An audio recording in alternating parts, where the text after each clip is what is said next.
Hi everyone. Now for this demonstration, I'm going to show you how the mass of the pendulum affects the period of the pendulum. Now let me stop the swing first. Let me stop the spinning first. Right, for the demonstration that you see here, what I have is 5 pendulum bobs, all lumped together as one, to simulate one huge pendulum.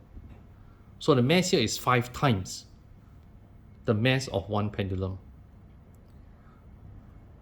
So take out your stopwatch, pause the video, take out your stopwatch, and then we're going to count the time taken for this pendulum to make 10 swings.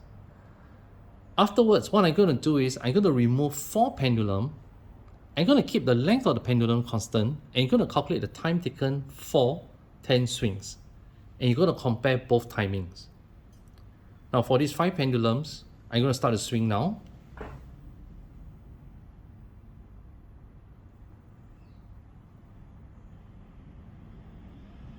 Zero, 1, 2, 3, 4, 5, 6, 7, 8, 9, 10. So take note of the time, right? So you got a time taken for 10 swings of pendulum with 5 pendulum bobs.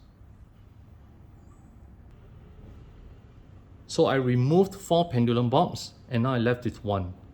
And we're going to calculate the time, we're going to count the time taken for 10 complete swings.